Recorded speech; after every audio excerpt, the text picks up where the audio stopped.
네, 오늘 이 말씀을 통해서 예수님의 중보기도라는 제목으로 말씀 나누고자 합니다.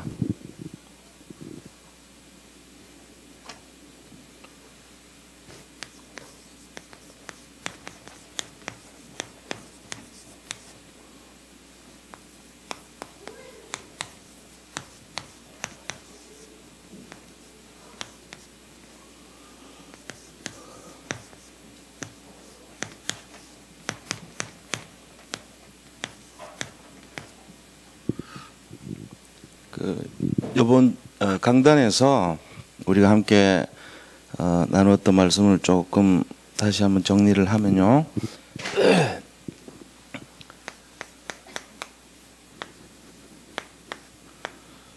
열매 맺는 제자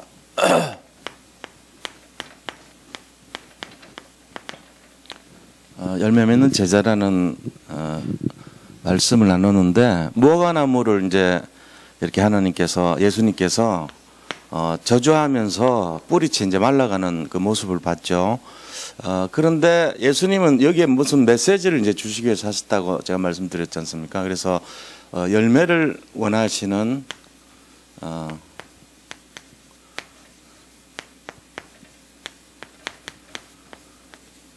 예수님께서 열매를 원하시는 거예요. 그 열매를 원하시는 것을 보여주기 위해서 지금 무화과나무를 이렇게 저주를 했죠. 자, 우리가 여기 이 상황을 보면서 이제 느끼게 되는 게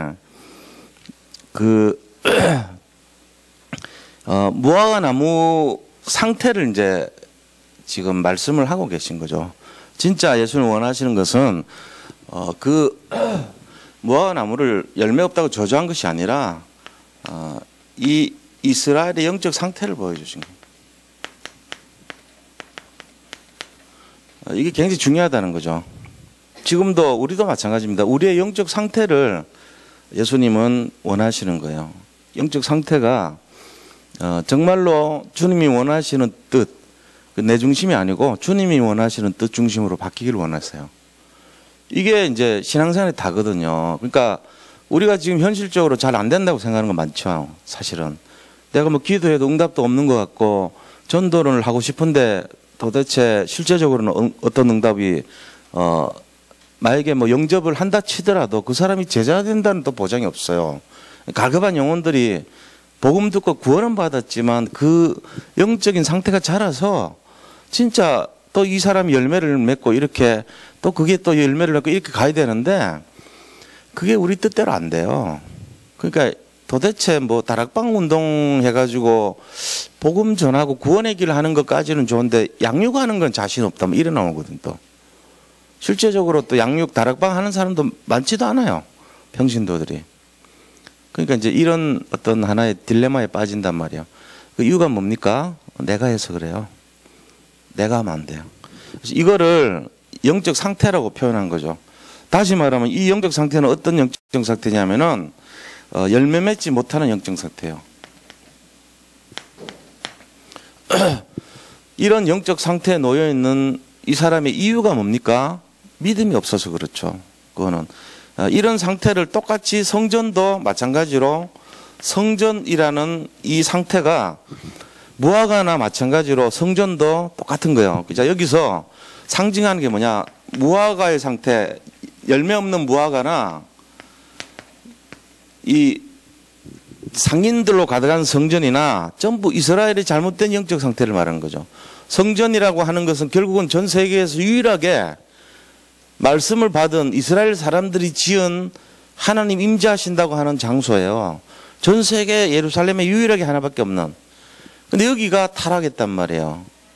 물질을 중요시해버리고 거기에 교권이 관여가 돼 있고, 그러면서 율법 중심이 돼 있고, 그 다음에 장로들의 어떤 규례와 유전을 중심으로 하는, 예를 들면은 그 이스라엘의 전통을 중심으로 하는, 복음을 잊어버렸어요. 그게 성전의 상태예요.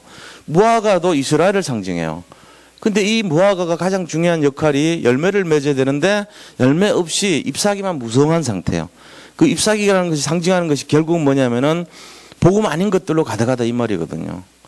예수님은 열매를 아닌 때가 아닌 것을 알면서도 지금 왜 이 얘기를 하냐면은 지금 너무나 중요한 일을 하러 가셔야 되는 거예요. 십자가라는. 이 십자가 사건을 이루기 전에 이스라엘 사람들에게 분명한 메시지를 전달해 주고 싶었던 거죠. 그게 뭡니까? 올바른 영적 상태를 가지라는 거예요. 이게 예수님이 원하시는 뜻이거든요. 진짜는. 이 메시지가 중요한 거예요. 그래서 우리는 자꾸만 우리 환경을 바라봅니다. 우리 지금 처지와 모든 것을 바라봅니다. 결국은 그거는 그래 되면 속죠. 그죠?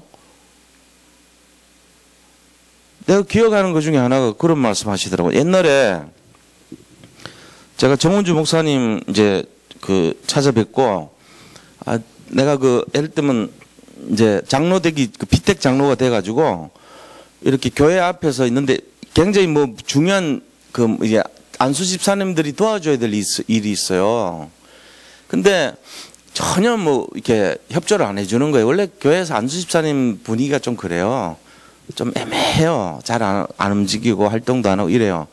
그러니까 이제 저는 이제 장로로 이제 피택이 돼 있으니까 앞에 나가가지고 마이크 잡고 거기 한 1,700명 앉아있는 그 자리인데 예배 끝나고 막 이렇게 가는 자리였죠. 정은지 목사님 뒤에 계시고. 나와가지고 안수 집사님들 뭐 하시냐고, 빨리 저기 모이세요. 그러면서 이거 한마디 했거든요. 그러고 나서 6개월 동안요, 집중으로 제가 얼마나 시달렸는지 몰라요.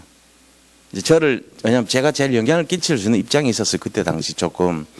그러니까 저를 딱 세워가지고 장로란 게 뭔지에 대해서 6개월을 계속 강단에서 깨는데요. 한 번씩 예배 드릴 때마다 눈물 흘려야 될 그런 식으로 들어요. 장로가 무슨 교회를 말이야, 군림하는 자리야? 그런 거 아니잖아요. 이런 식으로. 저한테 계속 누가 들어도 저런 거 메시지로요. 6개월, 그때 장로 훈련시키거든요. 원래 피택 장로 훈련시키는 기간이 6개월인데 그 기간 내내 제가 계속 모델이 돼가지고 장로는 이래야 되는데 해놓고는 막 계속 하는데 거기에 이제 제가 이제 딱 됐어. 그리고 6개월째 제가 목사님 찾아뵙죠. 찾아뵙더니 웬일이야? 이러시더라고, 모른 척하고. 제가 사과드리러 왔습니다. 하니까, 뭘 사과할 건데? 이러더라고. 제가 그때 좀 너무 경솔하게 했습니다. 이렇게 얘기를 드렸어요. 그랬더니 이 정은주 목사님 하시는 말씀이요. 어떻게 니만 그럴 수 있겠냐, 사실은. 그거는 누구든지 할 수 있는 거다. 유광수 목사님도 사람 얼마나, 내하고 있을 때 얼마나 전화에 대놓고 막 욕하고 막 신경질 내고 다그치고 그런지 않아. 나도 똑같지 않냐, 니 알다시피 이러더라고. 그 솔직한 모습이에요. 목사지만은. 그러면서 내가 니를 이렇게 한 것처럼 생각할지 모르지만 사실은 우리 교회 전체에 대한 메시지다, 그거는. 니가 사과로 왔으니까 참 고맙다 이러시더라고요. 그러고 나서요, 그때부터 이제 그 다음 장로가 됐잖아요. 그러고는 제 마음을 알아요, 그분이. 그러니까 이제 참 많은 사랑을 받았어요, 어떻게 보면은. 나이는 제일 어리면서도 그런 역할을 하게끔 자꾸 이렇게 세우시더라고. 왜냐면 그만큼 훈련시켜놨으니까. 웬만한 사람은 그 정도 들으면 에이씨 안 해고 던져버리고 갈 정도로 시달렸으니까 제가. 근데 그거 한번 해볼만 해요.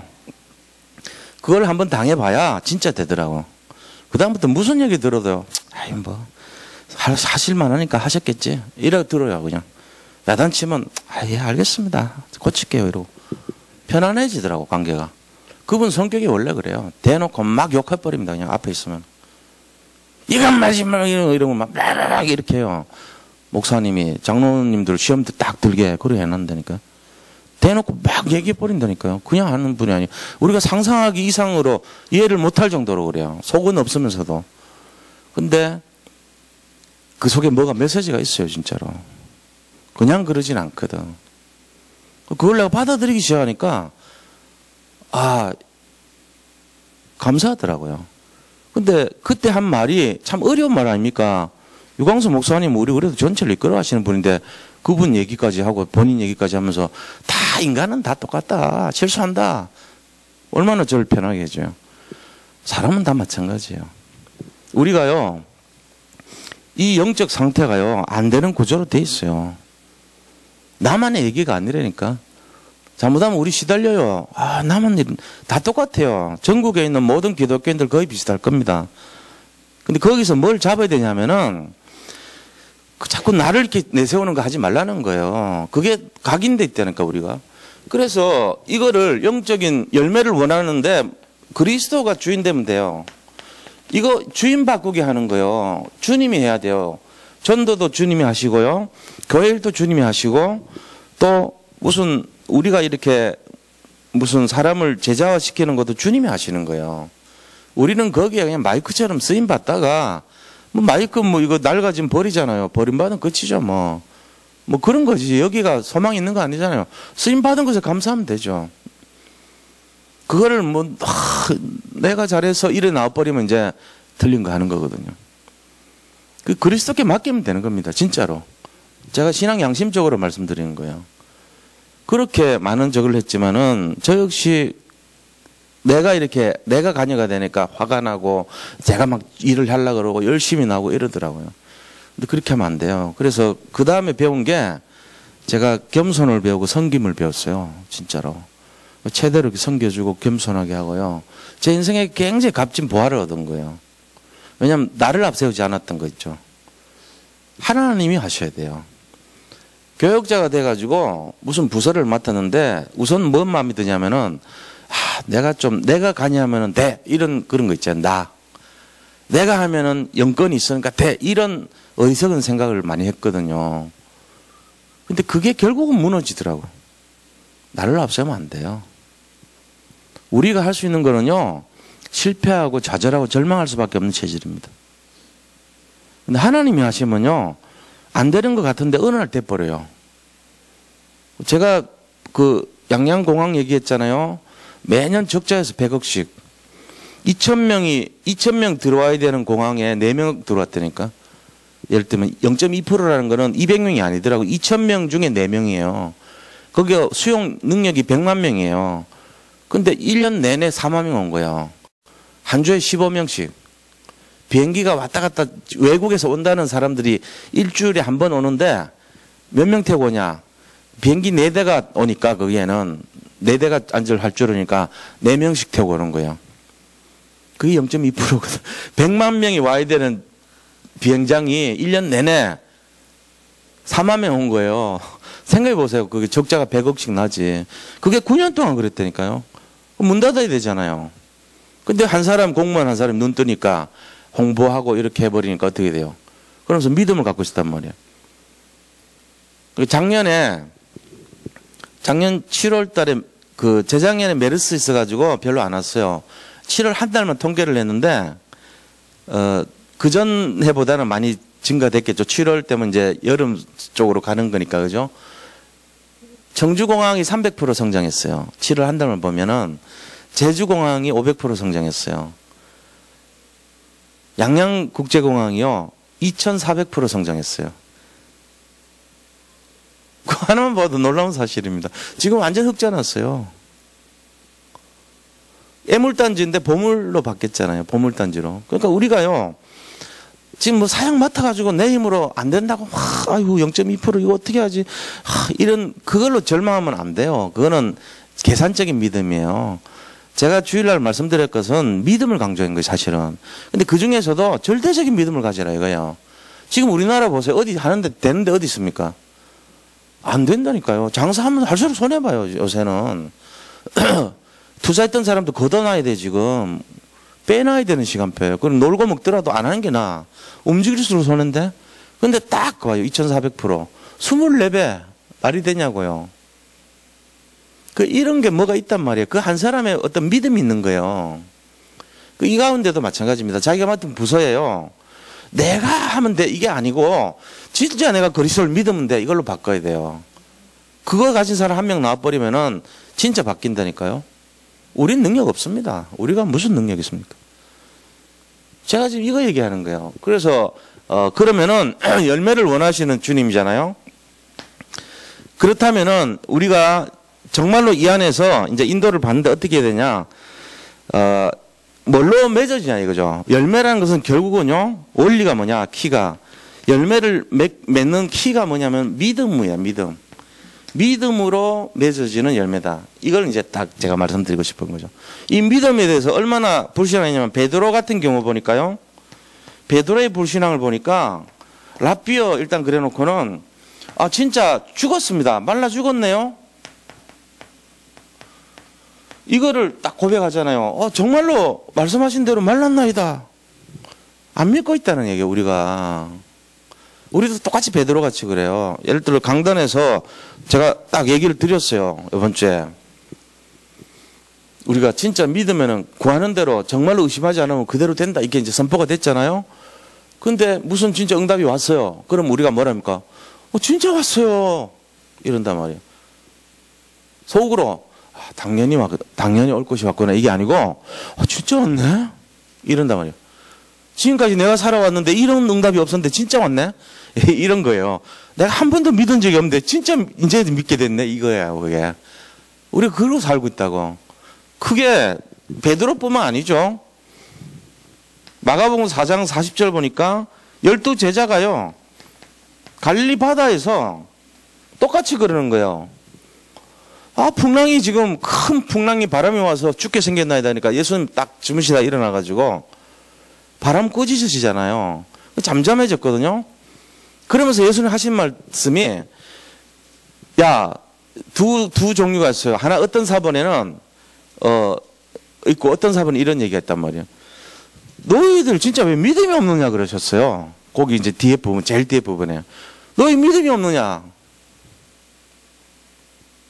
어떤 사본에는 아직도 믿지 않느냐 그래 나왔어요. 그러니까 너희들 나하고 이렇게 오래 따라다녔는데 아직도 나를 믿지 않냐 이렇게 대놓고 안 믿는 걸 얘기하셨다니까. 그러고 나서 제자들 하는 말이 도대체 저분이 어떤 분이시길래 그 말 하잖아요. 도대체 저분이 누구시길래 하나님인 건 몰랐어요.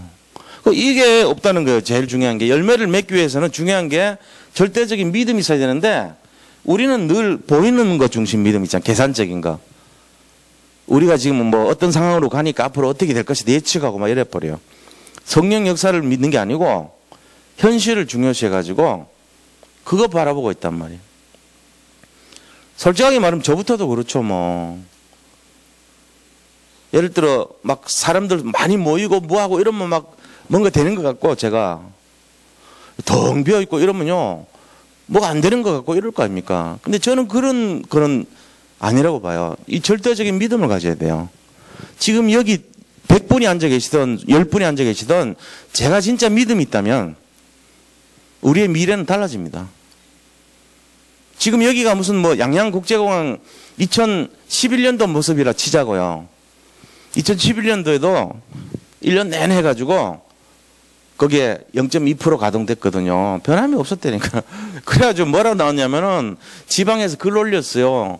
아이 말이죠. 완전 실패한 공항, 매년 100억씩 적자나는 공항, 국회의원 입김으로 세워진 없어져야 될 공항 이러면서 유령공항이라고 막 매도하는 글을요 기자들이 막 올리고 이랬어요. 그 다음 해부터요 계속 흑자가 진행이 된 거 있죠. 계속 승승장구 2400% 말이 되냐고. 24배 요새 그런 데가 없잖아요. 2배만 내도 놀랄 건데 24배 엄청난 거 아닙니까? 그래서 계속 흑자 났어요 지금.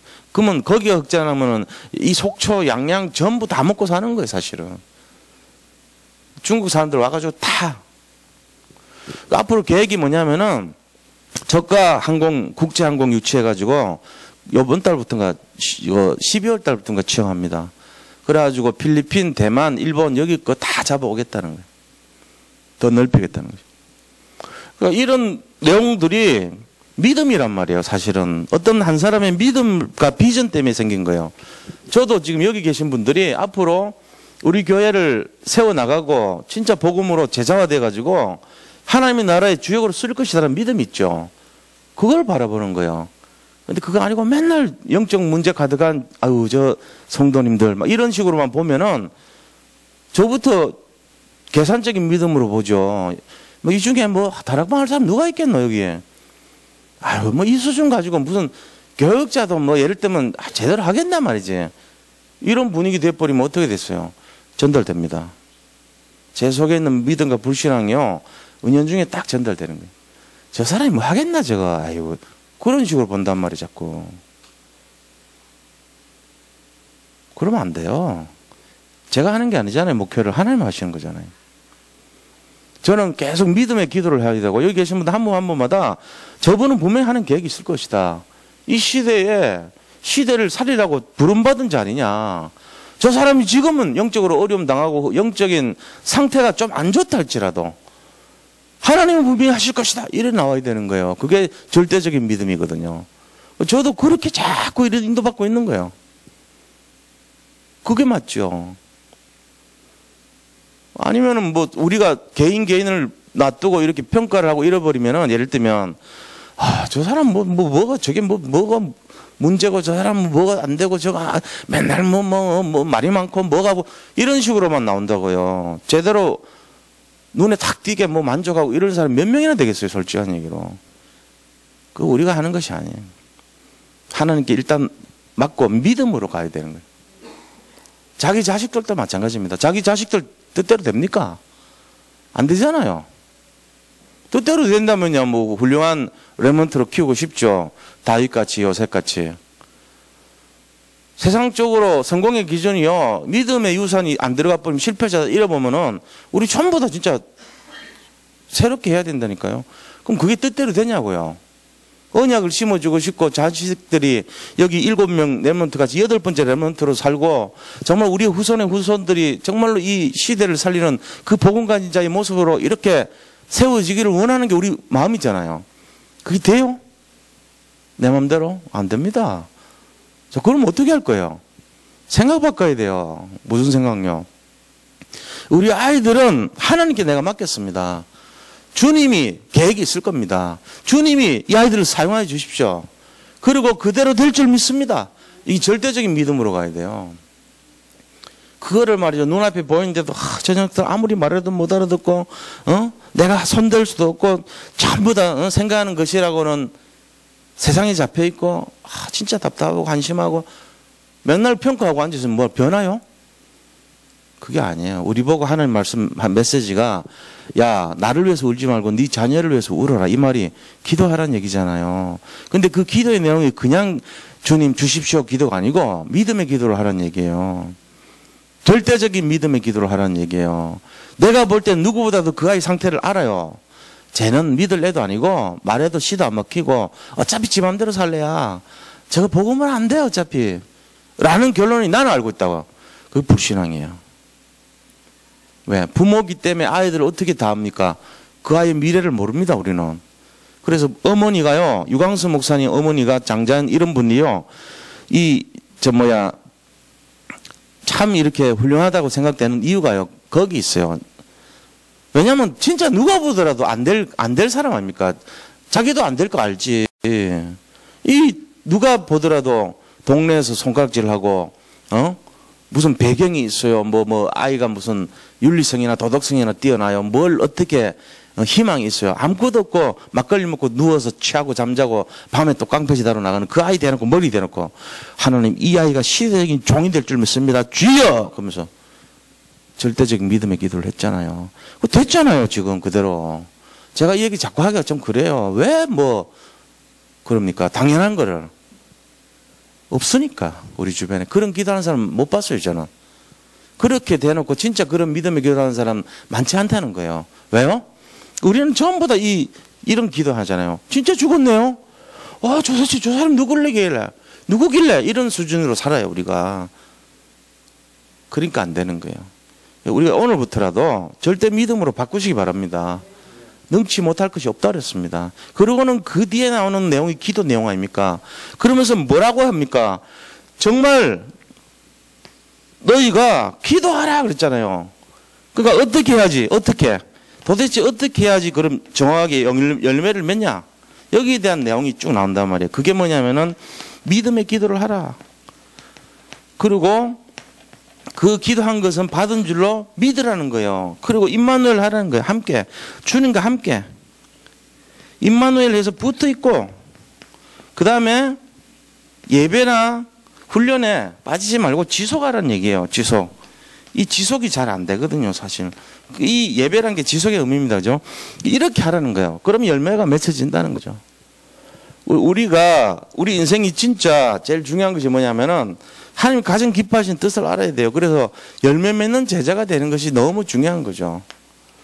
이 시대를 바라보고 현실을 바라보는 믿음이 아니고 이거 되면 안 돼요. 뭘 바라봐야 됩니까? 우리가 믿음의 눈으로요. 진짜 하나님 믿는 절대적인 믿음. 절대라는 것은 하나님이 어떤 분인가 이거를 믿는 믿음. 이거 가지고 있어야 돼요. 그러면서 야고보서 1장 22절 같이 말씀을 행하라 이거죠. 다른 거 열심히 하는 게 아니고 말씀을 그대로 행하라는 거예요. 안 그러면 쏘가버리니까. 이런 내용을 하자는 내용이었습니다. 결과적으로는 제가 지금 교회 안에서 어떤 그런 우리가 믿음이 좋고 진짜 이렇게 저 사람 참 믿음 좋고 뭐 괜찮다는 그 기준 가지고는 솔직하게 말하면은 흑암 못 꺾습니다. 지금 우리 이 상태 가지고 마귀를 진짜 꺾지를 못해요. 그럼 역사 안 일어나요. 여기에 흑암 꺾인 사람들이 와야 되잖아요. 우리 교회가 지금 솔직히 말씀드린 거예요. 이 지금 상태 갖고는 안 된다니까. 제가 말씀드린 골자는 뭡니까? 믿음의 상태로 바꿔야 돼요. 절대 믿음의 상태. 지금부터 내가 불신하는 거 다 찾아내요. 내가 지금 아이들한테 응답 못 받는 거, 내 지금 부서에서 응답 못 받는 거, 내 현실에서 응답 못 받는 거 딱 끄집어내가지고 적어봐요. 그 다음에 뭐가 문제인가를 규명을 해봐요. 이유는 내 믿음이 없다는 거예요. 그거밖에 없어요. 다 찾아보세요. 제 말이 맞나 틀리냐. 아, 이건 안 돼. 이건 도저히 안 돼. 이건 될 수가 없어. 그건 내 생각이고 그리스도가 못할까요, 진짜? 그리스도 할 수 있습니다. 그걸로 다 바꿔가지고 기도를 다 바꿔요. 하나님, 지금까지 제가 불신앙했습니다. 용서해 주세요. 이것이 될 줄 믿습니다. 이 기도를 바꾸란 말이에요. 그 때와 시는 하나님 결정하시겠지만 응답은 반드시 옵니다. 그걸 갖고 기도하셔야 돼요. 그 상태가 돼야 진짜 믿음이에요. 우리가 지금 갖고 있는 상태 있잖아요. 제가 예원교회에서 참 칭찬 많이 받았고 뭐 이런 그런 분위기에서 상태 갖고는 귀신 역사 못 꺾어요. 흑암 못 꺾어요. 칭찬받고 인정받고 사랑받고 이 수준 갖고는 안 된다니까. 그거 갖고는 안 된단 말이에요. 그럼 진짜는 뭐냐? 내가 정말로 주님 앞에 겸손을 배우고 회개를 하고 주여 내 능력이 아니라 주님의 능력으로 하겠습니다. 이렇게 될 때 그때 진짜 돼요. 제가 이 말씀 드린다 해가지고 거부하지 마시고요. 진짜 한번 들어보세요. 저는 진실을 말한 겁니다. 우리가 이런 상태 가지고 지금 계속 지속하면요. 아마 인생 마지막 날에 남들한테는 말 못할 속으로 후회할 일이 되게 많을 겁니다. 하나님, 내가요, 왜 이렇게 어리석게 살았는지 모르겠어요. 내가 그 많은 시간, 그 많은 메시지를요, 전부 수박 거달기로 알았고요. 진실을 찾지 않았던 것 같아요. 그냥, 남들한테 보이는 모습, 그냥 내 처지, 내 상황, 이런 거 가지고 한숨에나 쉬고 앉아있었지, 내가 이걸 진짜 실마리를 잡지 못했네요. 이 마음 가진다니까요. 그렇게 후회하실 거예요, 나중에? 제가 진짜 말씀드린 거예요. 솔직하게 나를 딱 끄집어내요. 아무도 안 보는 데서. 그래서 왜 안 됩니까, 하나님? 이유를 딱 따지고 들어가면은 전부 내가 너무 나를 앞세워서 그래요. 이제부터 반대로 한번 해보시라니까요. 하나님, 저는 보잘것 없습니다. 저는 진짜 할 능력도 없고요. 어떻게 해야 될지도 모르겠어요. 주님이 하셔야 됩니다. 이러고. 내가 그게 있더라도 그런 방식을 알고 내용이 있더라도 그렇게 생각하셔야 된다니까요. 그러면서 하나님께 100% 맡겨요. 그때 역사가 일어납니다. 그거는 못 말립니다. 그 역사를 어떻게 막으려겠어요. 진정으로 자기가 예수님을 믿는 사람이 맞다면 하나님은 반드시 그 사람에게 하나님 살아계신 증거를 보여주실 겁니다. 그게 오늘 메시지예요, 사실은. 오늘 메시지 한번 보자고요. 본론이에요. 본론 들어가면은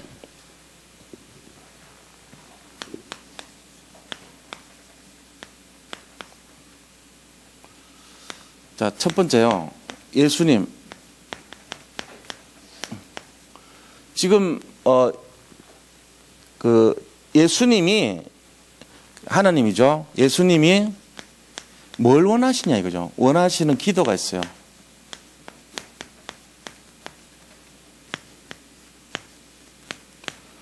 자, 지금 하나님께서 우리 예수님을 통해 가지고 그 기도를 이제 결국 받으셨는데 십자가를 달리시기 전에 예수님께서 기도하시는 거예요. 그 예수님 사역을 딱 이렇게 요약을 해서 정리를 해보면요. 사역하고 나면은 사역 전과 사역 뒤에는 반드시 기도하셨어요. 사역하시기 전에 기도하시고 사역 끝나고 나서 혼자서 기도하러 가세요. 꼭 그래요. 항상 그 사역이 진행돼요. 전과 후에 맨날 기도하셨던 거예요.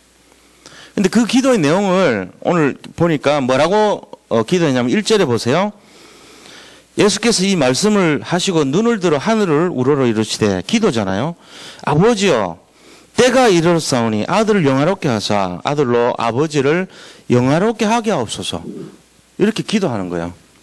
자, 예수님 기도가 결국 하나님이 원하시는 기도고 예수님의 있는 속에 있는 기도인데 그것이 1절에 보니까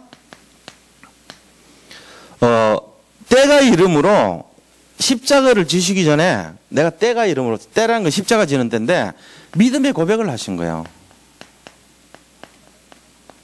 예수님께서 뭘 고백하라고 하면 아까도 제가 얘기했잖아요. 우리가 딴 거 하면 안 돼요. 믿음의 고백을 해야 돼요. 여기 내용이 전부 다 믿음 아닙니까? 이 고백이 없기 때문에 실제적인 응답이 없다는 거예요. 내가 진짜 내를 내려놔 봐요. 하나는 되는 게 하나도 없어요. 저 솔직하게 말하면요. 너무 힘들어요. 이거 이렇게 시작해야 돼요. 우리 그리 합니까? 기도할 때 주여 주시옵소서 주시옵소서 이러고 앉아있다고요. 그런 기도가 없단 말이에요. 우리한테.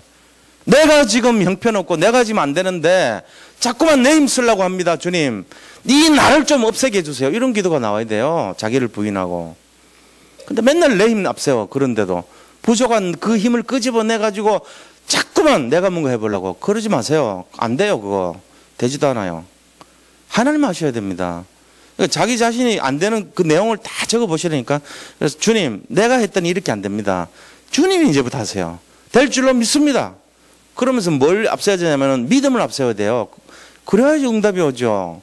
근데 우리는 내 힘 갖고 끄집어내서 응답 되게끔 짭니다. 수건 짜듯이 주시옵소서 주시옵소서 주시옵소서 더 짜. 마른 수건을. 물 나옵니까? 그런 짓 하고 있어 맨날. 아 그래도 내가 열심을 하면 나오겠지. 내가 특심을 하면 나오겠지. 그렇게 한다니까. 안 나와요. 근데 주님 내 힘 갖고 했더니 안 되네요. 하나님 한번 해보세요. 내가 다 맡길게요. 내 집안 문제, 경제 문제, 자식 문제, 미래 문제, 내 모든 직장의 문제, 내 현상의 문제 주님께 다 맡길게요. 나 안 됩니다. 나 힘이 없어요. 안 돼요.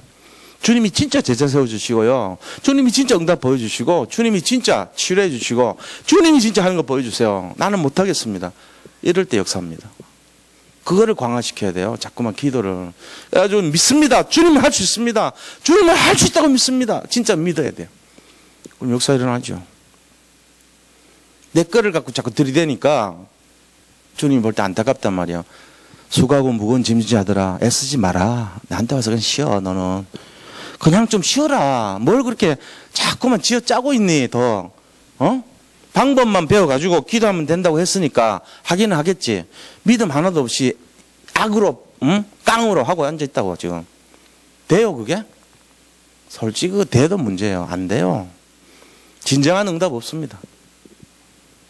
이거 해야 돼. 이거 믿음의 고백해야 돼. 믿음의 고백. 믿음을 해야죠. 그래가지고 지금 무슨 믿음의 고백합니까? 1절 보니까 때가 이르러 때. 무슨 때요? 시간표 아닙니까? 십자가 질 때. 때가 이르렀으니까 하나님 나를 영화롭게 해달라는 거예요. 왜? 주님을 내가 하나님을 영화롭게 하기 위해서 나를 영화롭게 해달라는 거예요. 그 영화로움이 뭐죠? 우리가 생각할 때 이 영화로움이란 것은 그냥 이렇게 좋게 되고 화려하게 되고 응답 받고 뭐 이렇게 축복받고 이런 게 영화로운 거니까. 예수님께서 말씀하시는 영화로움은요 십자가에 매달리시는 걸 말하는 거예요. 때도 십자가고 영화로움도 십자가 사건이에요. 다시 말하면 내가 십자가에서 죽음을 이루는 것이 영화라는 거예요. 우리가 그래 합니까? 부도나는 것이 영화로움입니까? 암 걸려서 죽는 것이 영화로움입니까? 우리는 영화롭지 않다 그래요. 저주받았다 그럽니다. 근데 예수님께서는 그게 영화로움이래요. 왜요? 인류를 살리는 길이기 때문에 그렇습니다. 우리하고 차원이 다르죠. 이게 예수님의 기도였어요. 내가 십자가에서 매달리게 해주십시오. 그거를 허락해 주십시오. 이 기도하면서요. 주님이 믿음의 고백을 한 거예요. 그게 믿음의 고백이었어요. 왜요? 나한테 맡겨준 양들을 다 살리기 위해서. 이유는 그것 때문에 그래요.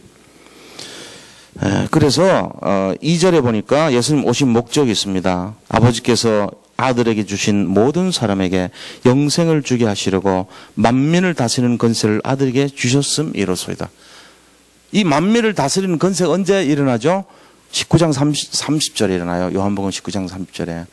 언약을 내가 다 이루었다. 내가 그리스도 맞다. 얘기하신 거잖아요. 언약 다 성취했으니까 나는 그리스도야. 나는 메시아 맞아. 얘기하신 거예요. 그러니까 내가 이제 모든 하늘과 땅의 권세를 내가 성취한 거야. 그래서 나를 믿는 자는 영생을 얻는 거야. 이 얘기하신 거잖아요. 그게 2절이에요. 그래서 십자가를 매달려야 된다는 거예요. 그게 예수님께서 이 땅에 오신 이유, 예수님께서 십자가를 지셔야 되는 이유, 그겁니다. 예수 그리스도 오신 이유죠. 인류의 모든 죄를 담당하시고 영생을 주게 하기 위해서, 인류에게 믿는 자들에게 영생 주기 위해서 이것을 내가 해야 된다는 거예요. 우리하고 물론 차원이 다른 내용을 갖고 말씀하셨지만 우리도 똑같습니다. 예수님이 지금 우리한테 선지자왕 제사장 일 해라 그러고 가셨어요. 뒤에 나와요. 그게 우리한테 똑같은 일을 허락하신 거예요. 그럼 우리도 지금 십자가를 져야 된다니까요. 우리가 그냥 성공하고 무슨 세상에 승리하고 막 이렇게 응답받고 여기에만 집중하면 안 돼요. 어떤 면에서는 세상을 살리기 위해서 희생하고 정말로 내가 생명을 내놓고 내 달란트를 내놓고 시간을 내놓고 물질을 내놓고 정말로 내 가슴과 중심을 내놓고 살아야 되는 거예요. 그게 맞잖아요. 그게 예수님 하신 부탁이잖아요. 우리한테. 근데 대부분 사는 그리 안 해요. 덕 보려고 한단 말이에요. 많이들. 우리 교회는 그래도 좀 덜합니다. 그렇잖아요. 새 가족들이 하면 뭔 모르고 응답 받으러 오겠죠, 많이들. 근데 진짜 제자들은 그렇지 않아요. 자기 돈벌이도 안 하고 진짜 생명 살리려고 그러고 복음 위해서 들어가고 이래 한단 말이에요. 그 지금 진짜 제자들 모습 현장 뛰는 분들은 다 그렇잖아요. 한번 생각해 보세요. 맞나 틀리나. 우리 교회도 그런 분들 없지는 않아. 있단 말이에요, 분명히. 다 그런 거죠. 대부분 다. 그 시간에 얼마든지 자기 생활에 유익을 할 일이 많음에도 불구하고 그거를 대신해서 현장 들어가고 또 현장 안 들어가더라도 사람들에게 복음을 전하고 그거 아니더라도 그 시간에 기도하고 이러한단 말이에요. 그게 진짜 우리가 해야 될 일이에요. 의무적으로 뭘 해야 되기 때문에 매어서 그런 것이 아니라 내 스스로가 각인되고 체질되고 뿌리 내려서 그래야 되는 거예요. 그게 맞다는 거죠. 누구에 의해 강요돼 갖고 하는 거는 전부 틀린 겁니다. 자기가 진짜 생각할 때 이게 맞아가지고 내가 정말 주님 맡긴 그 사명 때문에 내가 한 천명이죠, 그게. 그래서 하는 것이라면 진짜가 되는 거예요. 자기 신앙생활 하는데 자기 주장하지 마세요. 진짜요. 저는 옛날에는 제가 많이 주장해봤기 때문에 그 심리 상태 다 압니다. 그래 하면 안 돼요.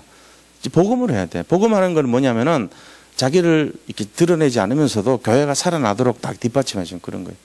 자기가 조용하게 있으면서도 그냥 교회가 유익이 된다 그러면 그 선택을 해주고요. 양보도요. 내가 좀 이렇게 모른 척 해주면은 교회가 살아난다 그러면 그 양보를 해주고 남들이 그거보다 더 기쁨을 얻고 승리감을 만족하고 그것 때문에 영적으로 세워진다면 보이지 않게 그걸 도와주면서 표도 안 내는 그런 사람들이 많아요. 그게 교회예요. 우리 중직자분들, 장로님들 다 그런 역할을 하잖아요. 보이지 않게. 교회가 힘을 얻는 게 다 그런 거예요, 사실은. 근데 그거 뭘 해놓고는 다 주장하고 자기 무슨 뭔가를 막 나타내야 되고 드러내야 되고 자기 어떤 뭔가 보여야 되고 이런 분위기 돼버리면요. 교회 되게 시끄럽습니다. 되는 건 하나도 없으면서. 근데 진짜 잘 돌아가는 복음적인 거는 그런 게 아니에요. 전혀 남 앞에 드러내지 않으면서 모든 것을 뒷받침해주고 서포트해주고 돌아가게끔 하는 그 정신을 갖고 있는 분들이. 그게 우리 한국교회에 진짜 숨어있는 저력이란 말이에요. 막 교회도 보면요. 막 나대는 사람들 많습니다. ip사귀 무성하게. 그리고 막 앞에서 뭔가 되는 것처럼 하는데 1년 지나보세요. 열매 하나도 없습니다. 진짜 제자 안 나와요. 그래갖고 되는 것 같으면 제가 제일 했을 거예요. 저는 선동의 체질이 있습니다. 제가 지금 그걸 많이 안 해서 그렇죠. 많은 선동을 많이 했어요. 일어나서 갑시다! 그러면 따라와요. 제가. 군대 때부터도 그런 게 있었다니까, 말빨에. 그래가지고 웅변은 안 했지만 딱 서가지고 내가 마음먹고 움직이겠다 그러면 700명이 막 감동 다 해버리고 그랬어요. 막 여기 있던 우리 보급 창장님도 와가지고 막 은혜 받았다는 분위기로 목사 될 줄 알고 그랬는지 그런 게 있었다니까. 지금 그런 거 안 하잖아요. 제가 그거는 내 힘으로 하는 거예요. 그런 식으로 자꾸 권한을 쓰고 제 어떤 실력을 쓰고 이래버리면요 되는 듯 하지만 열매가 안 일어납니다. 잠시 마음은 움직일 수 있을지 모르지만 되는 게 아니에요. 그래서 가능하면은 그거보다는 말씀으로, 가능하면은 하나님의 음성으로, 가능하면은 하나님의 지혜로 그렇게 해야 돼요. 우리가 그런 원리를 알아야 합니다. 그래서 중요한 내용이 뭐냐? 예수님이 이 땅에 오신 이유는요, 영생 주시려고 오시는 거예요. 그러면 이 영생 때문에 주님이 오신 이유는 구원주로 오셨고요. 또 두 번째 오실 때는 심판주로 오세요. 이 역할을 하러 오신 거잖아요. 자, 그러면 우리가 여기서 중요한 것이 영생이 뭔가 알아야 되잖아요. 영생이란 것은 도대체 뭐냐? 영생은 오래 사는 겁니까? 3절에 영생에 대한 정의가 나오죠.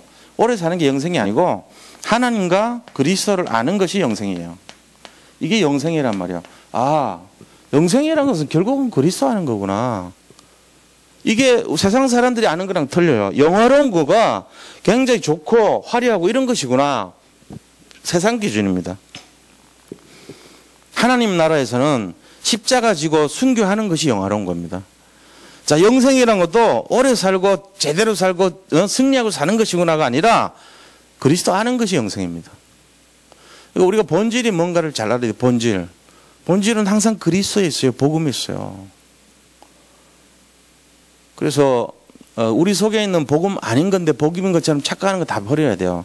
주로 열심으로 나온 거, 자기 실력으로 나온 거, 자기 지혜로 나온 거, 세상 관점에서 나온 거 이런 거 다 틀린 겁니다.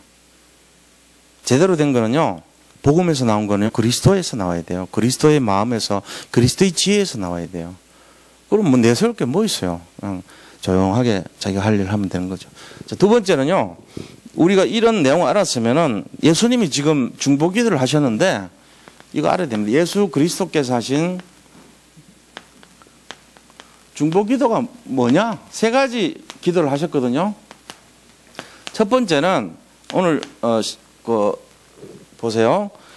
17장 11절에 보니까 내가 더 이상 여기 있지 않으니까 이 제자들이 하나 되게 해달라고.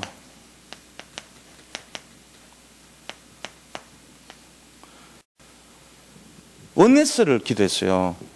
이게 하나 되는 게 교회 안에도요, 성도님들끼리 하나가 되고 또 목회자와 중직자가 하나가 되고 그다음에 중직자와 평신도들이 하나가 되고 모든 성도님들과 렘넌트가 하나가 되고 서로 하나가 될 때요. 우리 교회는 그런 참 좋은 모습이 많은 것 같아요. 제를 보면서도 우리 카톡방에도 올려놓으면은 전부 닭거리 전부 하나가 돼가지고 기도합니다. 그리고 전부 서로 그 마음이 그 진심이거든요.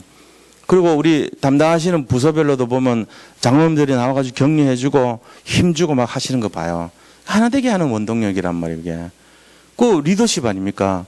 같은 친구들끼리 하는 것보다 위에 있는 분이 그래도 너무 잘한다 그러고 칭찬해주고 또 이렇게 보이지 않게 도와주고 그게 하나 되게 하는 원리거든요.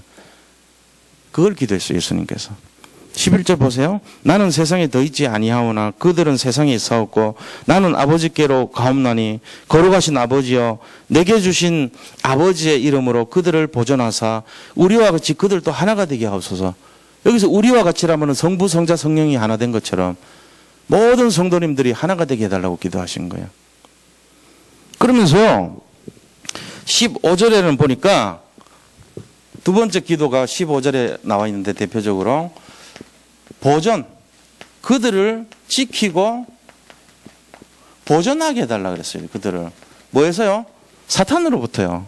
마귀가 있잖아요. 그러니까 이 연약한 제자들 다치지 않도록 지키고 보존하게 해달라고 기도한 거예요. 예수님께서. 그래서 악에 빠지지 않도록 15절 보겠습니다. 내가 비옵는 것은 그들을 세상에서 데려가시기를 위함이 아니요 다만 악에 빠지지 않게 보전하시기를 위함입니다. 악에 빠지지 않게. 그러니까 악이란 게 딴 게 아니고 사탄 마귀잖아요.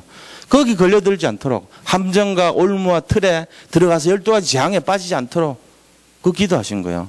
그 하나님이 우리한테 원하는 게 복음을 위해서 하나가 되라. 그 다음에 이 12가지 재앙에 걸리지 말라. 그 기도해 주신 거예요. 예수님께서 오셔가지고. 우리한테 영생 주시면서도 이 기도를 또 했다니까요. 예수님이. 세 번째 뭐 기도했냐면요. 17절에 보세요. 진리로 거룩하게 해달라고 기도합니다. 진리로. 진리는 그리스도 아닙니까? 진리로 거룩하게 해달라고.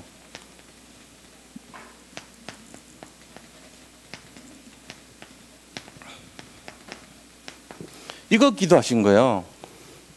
그러니까 진리로 거룩하게 해달라고 한 거는 여기서 구별시키는 인생이잖아요. 우리가 이 세상하고 있는 것 같지만 이 세상 사람들하고 달라요. 분명히 구별된 존재예요. 이 진리로 거룩하게 해달라는 말은 구별하다는 말 자체가 헬라 말로 하게아조라는 말, 하게아조. 하게아조가 구별되다, 청결하다, 그 다음에 이제 깨끗하다 이런 뜻이에요. 그러니까 이 사람들이 악에 물들지 않고 세상에 물들지 않고 깨끗하게 구별시켜달라는 거예요. 하나님이 우리를 볼 때 우리는 그렇게 귀한 존재란 말이에요. 그래서 서로 하나가 돼서 싸우지 말고 그 다음에 또 악에서 마귀로부터 보호해주고 또 구별해서 깨끗하게 살 수 있도록 그렇게 만들어달라고 기도하신 거예요. 세 가지가 예수님 우리를 향한 중보기도 내용입니다. 자, 그럼 왜 이렇게 하셨습니까? 이유가 있을 거 아닙니까? 너무나 사랑하고 이뻐하고 막 챙기고 이렇게 구별되게 살게 하고 깨끗하게 살기를 원하시는 이유가 뭘까요? 이거 이제 알면 결론에 이게 그 이유, 이렇게 기도하신 이유, 중보 기도해 주신 이유를 알면 되죠. 이유가 뭐죠? 첫째는요, 예수님처럼 똑같은 삶을 살도록요. 그거 원해서 그래요. 이거를 하시라고, 이거. 제자 인생 살아라고 그런 거예요. 이 세 가지가 결국 예수님만 같이 된 거거든요. 예수님이 성부, 성자, 성령과 하나 됐고. 그죠? 또 예수님께서 마귀로부터 딱 보호받아가지고 능력을 갖고 있고. 그 다음에 그 예수님께서 세상과 구별되게 깨끗하고. 이러니까 너희들도 똑같이 해가지고 제자를 내가 했던 일을 해라. 내가 하면은. 너희들이 선지자적, 제사장적, 왕적 사명 감당해라. 이것 때문에 그러신 거예요. 이거 하라고요. 여기 계신 분들 삶이요. 예수님 볼 때는요. 자기의 친구 같은 사람들이야. 분신과 같다고.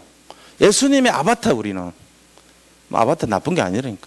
예수님이 하실 일을 우리가 대신 하는 거예요 지금. 그 능력 얻어가지고 그 청결함으로 그 능력을 가지고 그 원리스 힘으로 그 우리 교회에 있는 분들이 전부 우리 성부, 성자, 성령이 모여있잖아요. 전부. 그래 보시면 되죠. 옆에 분들이 성부시군요. 성자시군요. 성령이시군요. 다 그런 모임 아니에요 여기가. 우리는 서로 이렇게 그 하나 된 것처럼 하나가 됐죠. 싸울 필요 없어요. 누가 높느니 낮으니 아니야. 서로 원리스 되고 마귀가 공격하려고 그러면 서로 기도해 줘버리고 그러면서 우리는 구별된 인생이 돼서 하게와자와 같이 청결한 인생이 되고 그러면서 뭐 하라고요? 사람 살리는 일 하라고요. 예수는 그것 때문에 오셨잖아요. 그래서 영생을 주는 너희 이 일에 동참을 해라는 거예요. 그게 예수님이 우리한테 원하시는 뜻이라는 거죠. 왜 이렇게 하셨는가? 이거 참여하라고요. 그래서 19절부터 21절에 그 얘기가 나와요. 자, 또 그들을 위하여 내가 나를 거룩하게 하오니 이는 그들도 진리로 거룩함을 얻게 하려 함이니라. 그들도 진리, 그리스도를 알게 하고 20절에는 내가 비옵는 것은 이 사람들만 위함이 아니고 또 그들의 말로 말미암아 나를 믿는 사람들도 위함이니. 그러니까 전도자로 사용하겠다는 거예요. 이 사람들 통해서. 이 제자를 통해서 같이 전도자로 사용하게 하시겠고 그 다음에 21절에 보니까 아버지여 아버지께서 내 안에 내가 아버지 안에 있는 것 같이 그들도 하나가 되어 우리 안에 있게 하사 세상으로 아버지께서 나를 보내신 것을 믿게 해달라고. 그 이 제자들을 통해 가지고 예수님을 보게 해달라는 거예요. 결국은.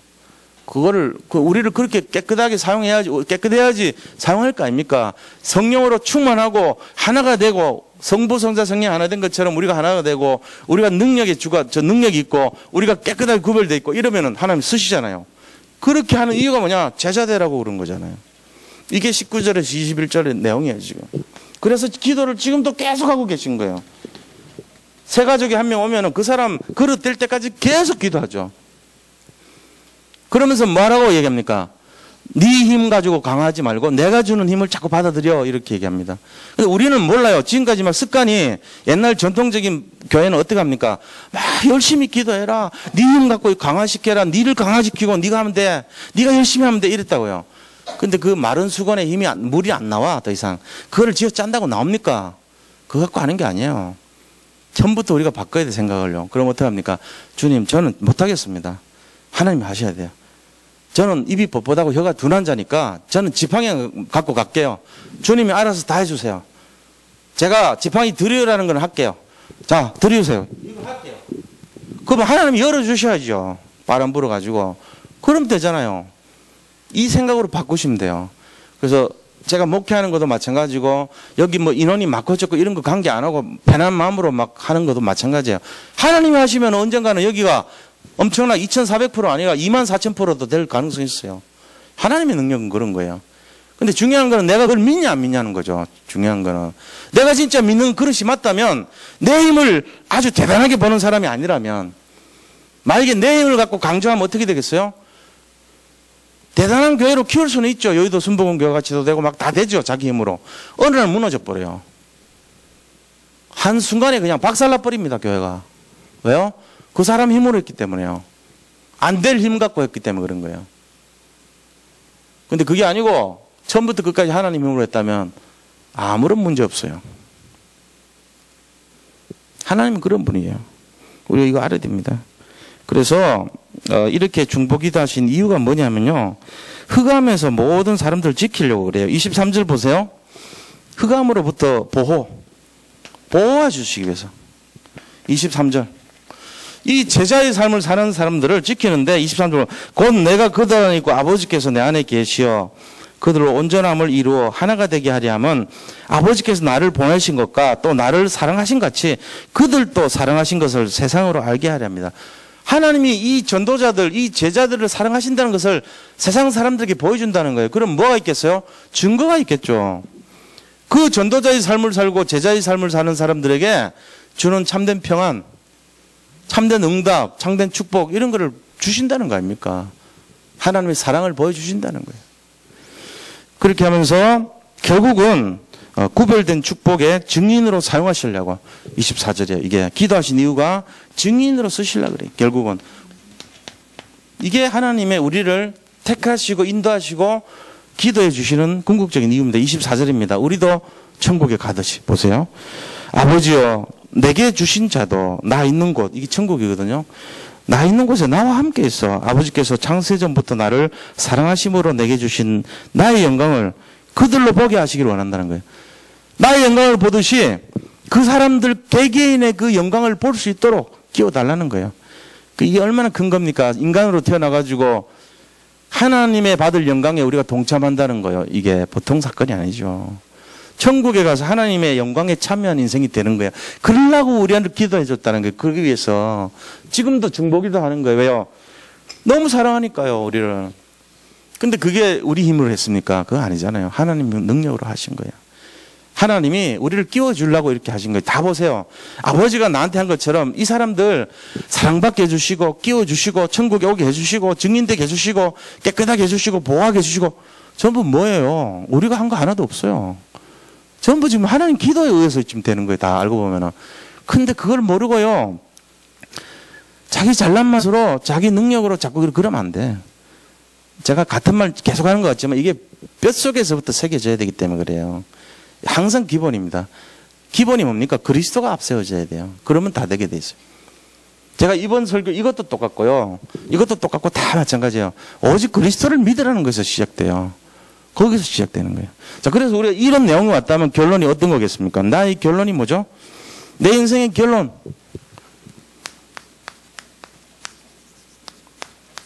첫째는요, 오직입니다, 오직. 여기에 다 걸려있어요, 오직. 내가 진짜 이러기 때문에 그리스도를 집중해줘야 되는 거예요. 그리고 복음에 집중해야 돼요. 그리고 오직 기도와 전도와 말씀, 이게 다 그 오직이란 말이에요. 여기 다 걸려있어요. 그러면은 뭐죠? 하나님의 영광에 참여한 인생이 돼요. 오직을 하면은 하나님의 영광, 여기에 참여가 돼요. 이게 우리가 인간으로서 받을 수 있는 최고의 축복과 상급입니다, 사실은. 하나님의 영광에 우리가 어떻게 참여합니까? 인간이. 근데 오직 그리스도에 딱 집중해버리면 하나님의 영광에 참여하는 인생이 돼요. 그게 오늘 메시지예요. 중보기도 하시면서 이 사람들을 참여시켜 주세요. 그 기도했다. 예수님이. 이 사람들을 버리고 써갖고 버린 게 아니고 이 사람들을 나하고 똑같은 천국에 데려와가지고 이 사람들을 사랑했다는 것을 알게 하시고 생명의 영광에 참여하게 해주십시오. 그게 결론이잖아요. 24절이. 이게 우리를 향하신 하나님 뜻입니다. 지금도. 아셔야 됩니다. 그래서 두 번째 해야 될 것이 기도를 하는데 그냥 기도가 아니고 믿음의 기도를 해요. 믿음의 기도.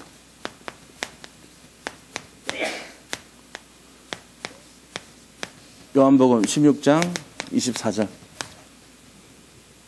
너희가 믿고 구하는 거 다 받은 줄 믿으라 했죠. 믿음의 기도. 요한복음 14장 14절. 너희가 기도하면 내가 행하리라 했죠. 예수 그리스도 내 이름으로 구하는 것은 내가 행하리라, 시행하리라. 믿음의 기도하는 사람은 못 말립니다. 그래서 그 믿음의 기도를 해야지 내 어떤 열심의 기도를 하면 안 돼요. 믿음의 기도를 하셔야 돼요. 세 번째는요, 뭐 해야 됩니까? 새로운 도전을 시작해야 돼요. 예수님의 하셨던 일을 우리가 이어받아서 바톤을. 그래서 그 언약 잡은 바톤을 이어받은 자의 새로운 도전. 이게 뭐냐? 전도자의 삶입니다. 잘 안 되잖아요. 근데 내 힘 갖고 하지 마시고 하나님 주신 그 힘을 가지고 가면은 참 행복한 전도가 시작이 되죠. 오늘도 기도가 되는 거예요. 누가 붙여줄 것인가? 누구를 만나게 할 것인가? 그러면서 딱 가는 거죠. 그렇게 해서 만나서 복음을 전할 때 그 행복감이란 것은 말할 수가 없잖아요. 제가 옛날에 다락방 여기 다닐 때도 새 가족이 오면 너무 좋아요. 사실. 새로운 가족이 만나고 그거 기대가 돼요. 판도라의 상자를 여는 것처럼 내가 저분한테 오늘 처음 만나가지고 이 복음을 통해서 저 사람이 회복된다는 그 기대감이요. 저희 가슴을 막 들뜨게 만듭니다. 그게 기뻐요. 그 현장이 계속 일어나는 사람이 돼야 돼요, 우리가. 이게 우리 인생의 참된 가치를 잡는 시작이 될 줄로 믿습니다. 예수님은 지금도 우리를 위해서 중보기도 하십니다.